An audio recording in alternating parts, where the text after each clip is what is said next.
तो आज का जो पहला प्रश्न है वो आप लोगों से कुछ इस प्रकार है। भारत नाम की उत्पत्ति का संबंध प्राचीन काल के किस प्रतापी राजा से है? महाराणा प्रताप, चंद्रगुप्त मौर्य, भरत चक्रवर्ती या फिर अशोक मौर्य? तो इस प्रश्न का सही उत्तर हो जाएगा ऑप्शन नंबर सी, भरत चक्रवर्ती। चलिए आगे बढ़ते हैं प्रश्न नंबर 2 की तरफ। यहाँ पर आप लोग देख सकते हो, क्षेत्रफल के अनुसार भारत का सबसे बड़ा राज्य है। क्षेत्रफल के अनुसार भारत का सबसे बड़ा राज्य है उत्तर प्रदेश, महाराष्ट्र, राजस्थान या फिर मध्य प्रदेश? तो इस प्रश्न का सही उत्तर क्या हो जाएगा? इस प्रश्न का सही उत्तर हो जाएगा ऑप्शन नंबर सी, राजस्थान। लेकिन वहीं पर अगर आप लोगों से ये पूछा जाए कि जनसंख्या के अनुसार भारत का सबसे बड़ा राज्य कौन सा है, तो इस प्रश्न का सही उत्तर हो जाएगा ऑप्शन नंबर ए, उत्तर प्रदेश। अगर क्षेत्रफल के अनुसार पूछे तो राजस्थान, और अगर जनसंख्या के अनुसार पूछे तो इस प्रश्न का सही उत्तर हो जाएगा ऑप्शन नंबर ए, उत्तर प्रदेश। चलिए आगे बढ़ते हैं प्रश्न नंबर 3 की तरफ। यहाँ पर आप लोग देख सकते हो, भारत की सबसे लंबी नदी कौन है? गंडकी, कोसी, ब्रह्मपुत्र या फिर गंगा? तो इस प्रश्न का सही उत्तर क्या हो जाएगा? इस प्रश्न का सही उत्तर हो जाएगा ऑप्शन नंबर डी, गंगा। और यहाँ पर मैं आप लोगों को जानकारी के लिए ये भी बता दूं कि गंगा नदी की लंबाई 2525 किलोमीटर है, 2525 किलोमीटर। चलिए आगे बढ़ते हैं प्रश्न नंबर 4 की तरफ। यहाँ पर आप लोग देख सकते हो, भारत का सबसे चौड़ी नदी कौन है? ब्रह्मपुत्र, गोमती, गंगा या फिर चंबल? तो इस प्रश्न का सही उत्तर हो जाएगा ऑप्शन नंबर ए, ब्रह्मपुत्र। चलिए आगे बढ़ते हैं प्रश्न नंबर 5 की तरफ। यहाँ पर आप लोग देख सकते हो, भारत का सबसे लंबा बांध कौन सा है? भारत का सबसे लंबा बांध कौन सा है? भाखड़ा बांध, इंदिरा सागर बांध, हीराकुंड बांध या फिर नागार्जुन सागर बांध? तो इस प्रश्न का सही उत्तर क्या हो जाएगा? इस प्रश्न का सही उत्तर हो जाएगा ऑप्शन नंबर सी, हीराकुंड बांध। और यहाँ पर भी आप लोग देख सकते हो, भारत का सबसे लंबा बांध हीराकुंड बांध है, जो उड़ीसा राज्य में महानदी पर स्थित है। इस बांध की कुल लंबाई 25.79 किलोमीटर है और यह दुनिया का सबसे लंबे बांधों में से एक है। तो अगर आप लोगों से ये पूछा जाता है कि भारत का सबसे लंबा बांध कौन सा है, तो इस प्रश्न का सही उत्तर हो जाएगा हीराकुंड बांध। और वहीं पर अगर आप लोगों से ये पूछा जाता है कि हीराकुंड बांध कौन से राज्य में स्थित है, तो इस प्रश्न का सही उत्तर क्या हो जाएगा? ओडिशा राज्य। और अगर आप लोगों से ये पूछा जाता है कि हीराकुंड बांध कौन से नदी पर स्थित है, तो इस प्रश्न का सही उत्तर हो जाएगा महानदी। कुछ इस प्रकार एक ही प्रश्न से 3 से 4 क्वेश्चन बन जाते हैं, तो ये सब भी आप ध्यान रखना। और अगर आप लोगों से इस बांध की लंबाई भी पूछी जाती है, तो यहाँ पर लंबाई देख सकते हो 25.79 किलोमीटर। इसे आप लोग यहाँ पर 25.8 किलोमीटर भी लिख सकते हो। बट अगर आप लोगों को एग्जैक्ट पूछा जाता है या फिर अगर आप लोगों को एग्जैक्ट नॉलेज चाहिए तो होगा 25.79 किलोमीटर। चलिए आगे बढ़ते हैं अगले प्रश्न की तरफ।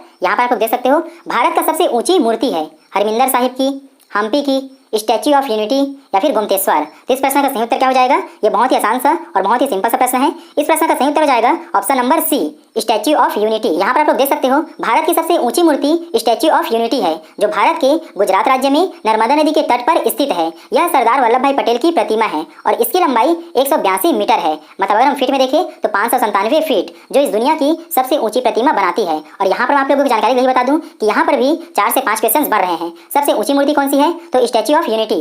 ये स्टैच्यू ऑफ यूनिटी या फिर सबसे ऊंची मूर्ति कौन से राज्य में स्थित है? तो गुजरात। और वहीं पर अगर आप लोगों से ये पूछा जाता है कि सबसे ऊंची मूर्ति स्टैच्यू ऑफ यूनिटी कौन सी नदी के तट पर स्थित है, तो इस प्रश्न का सही उत्तर क्या हो जाएगा? नर्मदा नदी। और वहीं पर अगर आप लोगों से ये पूछा जाता है कि स्टैच्यू ऑफ यूनिटी की ऊंचाई कितनी है, तो इस प्रश्न का सही उत्तर हो जाएगा 182 मीटर, मतलब 597 फीट। चलिए आगे बढ़ते हैं अगले प्रश्न की तरफ। यहाँ पर आप लोग देख सकते हो, भारत में प्रथम महिला विश्वविद्यालय कब स्थापित हुआ?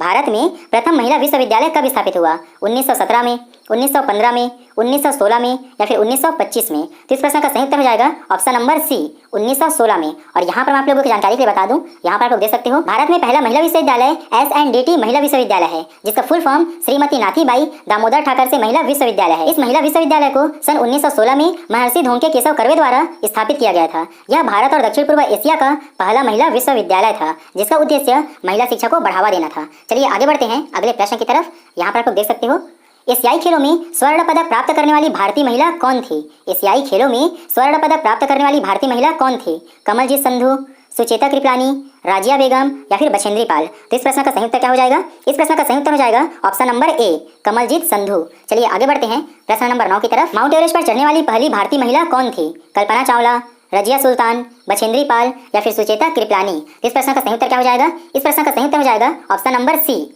बछेंद्री पाल। और यहाँ पर मैं आप लोगों की जानकारी के लिए ये भी बता दूं कि माउंट एवरेस्ट पर चढ़ने वाली प्रथम भारतीय महिला बछेंद्री पाल है। उन्होंने 23 मई सन 1984 को माउंट एवरेस्ट के शिखर पर पहुंचकर यह ऐतिहासिक उपलब्धि हासिल की थी। चलिए आगे बढ़ते हैं प्रश्न नंबर 10 की तरफ। यहाँ पर आप लोग देख सकते हो, सर्वोच्च न्यायालय में प्रथम महिला न्यायाधीश कौन थी? सर्वोच्च न्यायालय में प्रथम महिला न्यायाधीश कौन थी? उमा भारती, सुस्मिता सेन, फातिमा बीवी या फिर करणम मल्लेश्वरी? तो इस प्रश्न का सही उत्तर क्या हो जाएगा? इस प्रश्न का सही उत्तर हो जाएगा ऑप्शन नंबर सी, फातिमा बीवी। चलिए आगे बढ़ते हैं प्रश्न नंबर 11 की तरफ। यहाँ पर आप लोग देख सकते हो, स्वतंत्र भारत के प्रथम गवर्नर जनरल कौन था? Lord Canning, Lord Mountbatten, Lord Dufferin या फिर लॉर्ड लिट्टन? तो इस प्रश्न का सही उत्तर हो जाएगा option number B, Lord Mountbatten. चलिए आगे बढ़ते हैं प्रश्न नंबर 12 की तरफ। यहाँ पर आप लोग देख सकते हो, नोबेल पुरस्कार प्राप्त करने वाले प्रथम भारतीय कौन था? हरगोविंद खुराना, मदर टेरेसा, अमर्त्य सेन या फिर रविंद्रनाथ टैगोर। तो इस प्रश्न का सही उत्तर क्या हो जाएगा? इस प्रश्न का सही उत्तर हो जाएगा option number D, Rabindranath Tagore. चलिए आगे बढ़ते हैं प्रश्न नंबर 13 की तरफ। यहाँ पर आप लोग देख सकते हो, भारत का अंग्रेजी नाम इंडिया की उत्पत्ति किस शब्द से हुई है? भरत चक्रवर्ती, हिंदुस्तान, सिंधु शब्द से या फिर इनमें से कोई नहीं। तो इस प्रश्न का सही उत्तर क्या हो जाएगा? इस प्रश्न का सही उत्तर हो जाएगा ऑप्शन नंबर सी, सिंधु शब्द से। और यहाँ पर आप लोग देख सकते हो, यहाँ पर मैं आप लोगों की जानकारी के लिए बता दूं कि भारत का अंग्रेजी नाम इंडिया की उत्पत्ति सिंधु नदी के अंग्रेजी नाम इंडस से हुई है, जो संस्कृत शब्द के सिंधु से आता है। सिंधु नदी को ही प्राचीन फारसी लोग हिंदू कहते थे, जिसे ईरानियों ने इंडस नाम दिया और इसी से इंडिया शब्द की उत्पत्ति हुई। चलिए आगे बढ़ते हैं प्रश्न नंबर 14 की तरफ। यहाँ पर आप लोग देख सकते हो, भारत का पहला कागज रहित समाचार पत्र है Haribhoomi, the News today, Prabhat Khabar या फिर इनमें से कोई नहीं। तो इस प्रश्न का सही उत्तर क्या हो जाएगा? इस प्रश्न का सही उत्तर हो जाएगा option number B, The News Today. चलिए आगे बढ़ते हैं प्रश्न नंबर 15 की तरफ। यहाँ पर आप लोग देख सकते हो, मणिपुरी नृत्य का प्रमुख विषय क्या है? युद्ध, देश प्रेम, वीरता या फिर भक्ति। तो इस प्रश्न का सही उत्तर हो जाएगा ऑप्शन नंबर डी, भक्ति। चलिए आगे बढ़ते हैं प्रश्न नंबर 16 की तरफ। यहाँ पर आप लोग देख सकते हो, गौड़ चित्रकला का संबंध किस राज्य से है? गौड़ चित्रकला का संबंध किस राज्य से है? गुजरात, मध्य प्रदेश, राजस्थान या फिर पंजाब। तो इस प्रश्न का सही उत्तर क्या हो जाएगा? इस प्रश्न का सही उत्तर हो जाएगा option number B, Madhya Pradesh. चलिए आगे बढ़ते हैं प्रश्न नंबर 17 की तरफ। निम्नलिखित में से कौन से शास्त्रीय नृत्य की शुरुआत केलीकोट्टू नामक ढोल बजाने के प्रदर्शन के साथ होती है? भरतनाट्यम, ओडिसी, कुचिपुड़ी या फिर कथकली। तो इस प्रश्न का सही उत्तर क्या हो जाएगा? इस प्रश्न का सही उत्तर हो जाएगा ऑप्शन नंबर डी, कथकली। चलिए आगे बढ़ते हैं प्रश्न नंबर 18 की तरफ। यहाँ पर आप लोग देख सकते हो, भारत के किस राज्य में हाथियों की संख्या सबसे ज्यादा है? भारत के किस राज्य में हाथियों की संख्या सबसे ज्यादा है? तो इस प्रश्न का सही उत्तर हो जाएगा ऑप्शन नंबर ए, कर्नाटक। चलिए आगे बढ़ते हैं प्रश्न नंबर 19 की तरफ।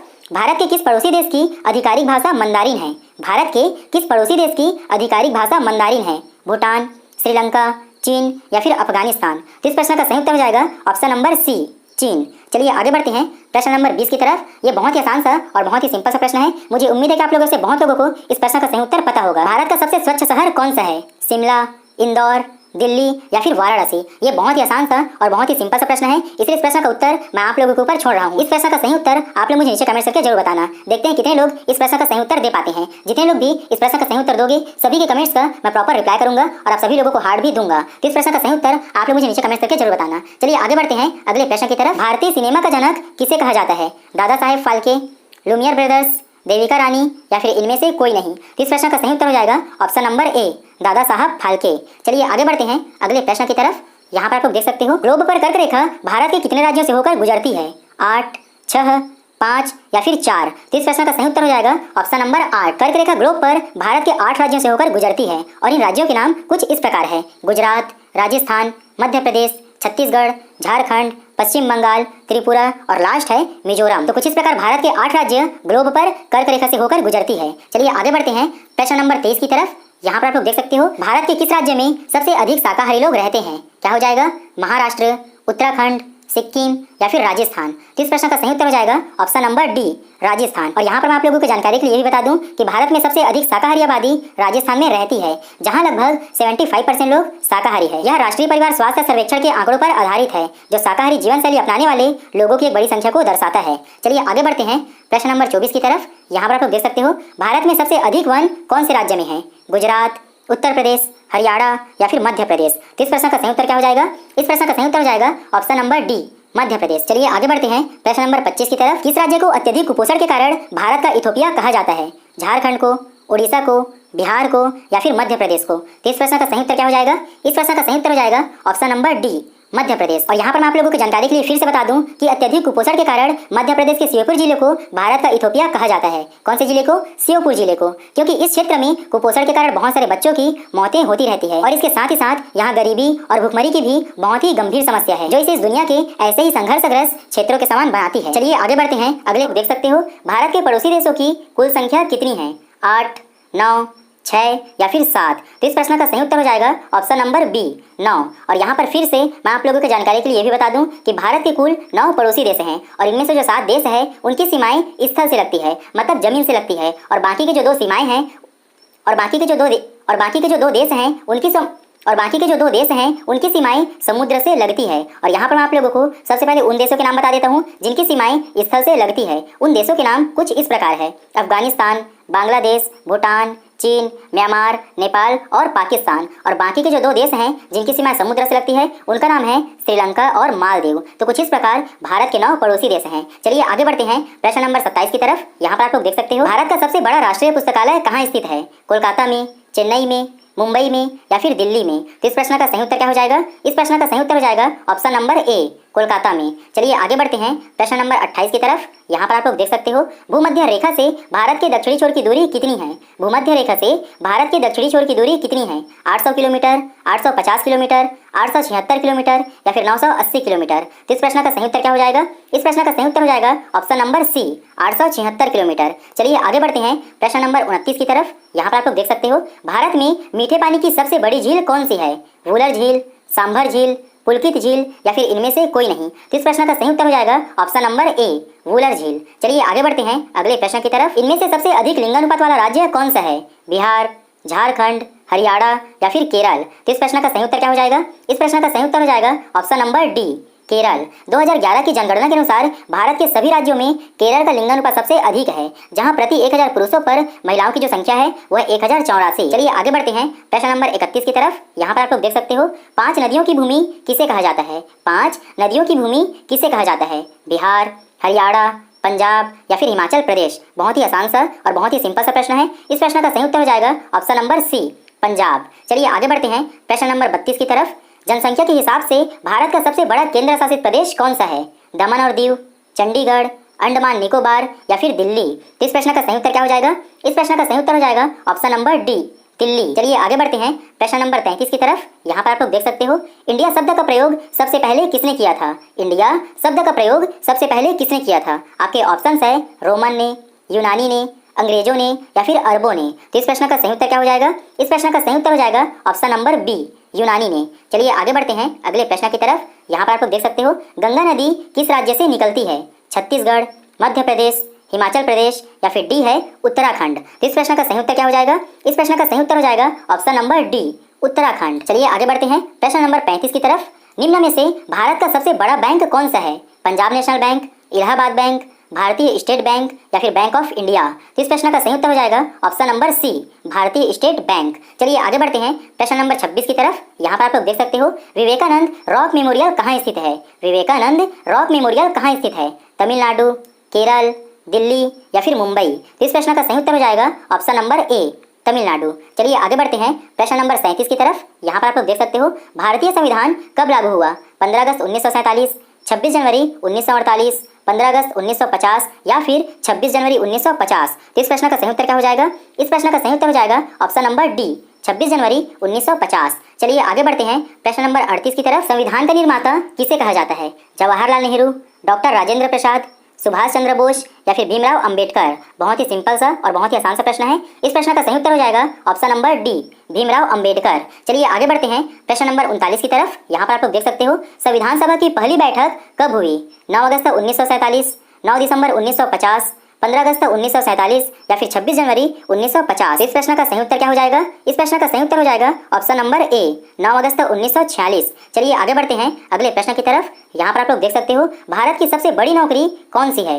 रेलवे, शिक्षक, IAS या फिर वकील? तो इस प्रश्न का सही उत्तर क्या हो जाएगा? इस प्रश्न का सही उत्तर हो जाएगा ऑप्शन नंबर सी, IAS। तो चलिए आगे बढ़ते हैं अगले प्रश्न की तरफ। यहाँ पर आप लोग देख सकते हो, नीरज चोपड़ा का संबंध किस खेल से है? क्रिकेट, हॉकी, जेवलिन थ्रो या फिर फुटबॉल? तो इस प्रश्न का सही उत्तर हो जाएगा option number C, javelin throw. चलिए आगे बढ़ते हैं प्रश्न नंबर 42 की तरफ। यहाँ पर आप लोग देख सकते हो, भारत की राष्ट्रीय सब्जी क्या है? तो इस प्रश्न का सही उत्तर क्या हो जाएगा? इस प्रश्न का सही उत्तर हो जाएगा ऑप्शन नंबर बी, कद्दू। चलिए आगे बढ़ते हैं प्रश्न नंबर 43 की तरफ। यहाँ पर आप लोग देख सकते हो, भारत के सबसे युवा प्रधानमंत्री कौन थे? मनमोहन सिंह, इंदिरा गांधी, जवाहरलाल नेहरू या फिर राजीव गांधी? तो इस प्रश्न का सही उत्तर क्या हो जाएगा? इस प्रश्न का सही उत्तर हो जाएगा option number D, Rajiv Gandhi. चलिए आगे बढ़ते हैं प्रश्न नंबर 44 की तरफ। यहाँ पर आप लोग देख सकते हो, पुरानी गंगा के नाम से किस नदी को जाना जाता है? गोदावरी, यमुना, सरस्वती या फिर ताप्ती? तो इस प्रश्न का सही उत्तर हो जाएगा ऑप्शन नंबर ए, गोदावरी। चलिए आगे बढ़ते हैं प्रश्न नंबर 45 की तरफ। यहाँ पर आप लोग देख सकते हो, 200 के नोट पर किसका चित्र अंकित है? ताजमहल, इंद्रधनुष, लाल किला या फिर सांची का स्तूप? तो इस प्रश्न का सही उत्तर क्या हो जाएगा? इस प्रश्न का सही उत्तर हो जाएगा ऑप्शन नंबर डी, सांची का स्तूप। चलिए आगे बढ़ते हैं प्रश्न नंबर 46 की तरफ। यहाँ पर आप लोग देख सकते हो, भारत की सर्वाधिक सीमा किस देश के साथ लगती है?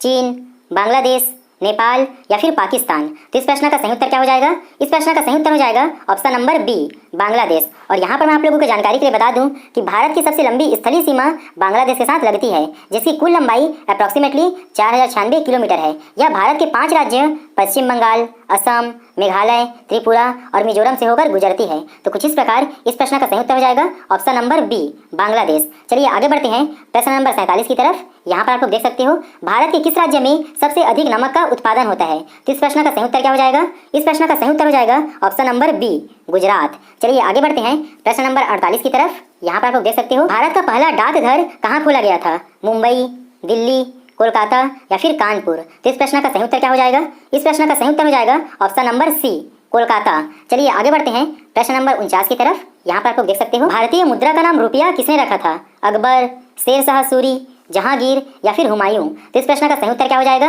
इस प्रश्न का सही उत्तर हो जाएगा option number B, Sher Shah Suri. यहाँ पर आप लोग देख सकते हो, भारतीय मुद्रा का नाम रुपया शेरशाह सूरी ने रखा था। उन्होंने 16वीं शताब्दी में मतलब 1540 से लेकर 1545 के बीच में चांदी के सिक्के जारी किए थे, जिन्हें रुपया नाम दिया गया। यह संस्कृत शब्द के रुपयकम शब्द से आया है, जिसका अर्थ होता है चांदी से बना हुआ। चलिए आगे बढ़ते हैं अगले प्रश्न की तरफ। यहाँ पर आप लोग देख सकते हो, गरबा किस राज्य का लोक नृत्य है? गरबा किस राज्य का लोक नृत्य है? राजस्थान, हरियाणा, गुजरात या फिर पंजाब। तो इस प्रश्न का सही उत्तर मैं आप लोगों के ऊपर छोड़ रहा हूँ। देखते हैं कितने % ऑडियंस ऐसे हैं जो इस प्रश्न का सही उत्तर दे पाते हैं। तो इस प्रश्न का सही उत्तर आप मुझे नीचे कमेंट्स करके जरूर बताएं।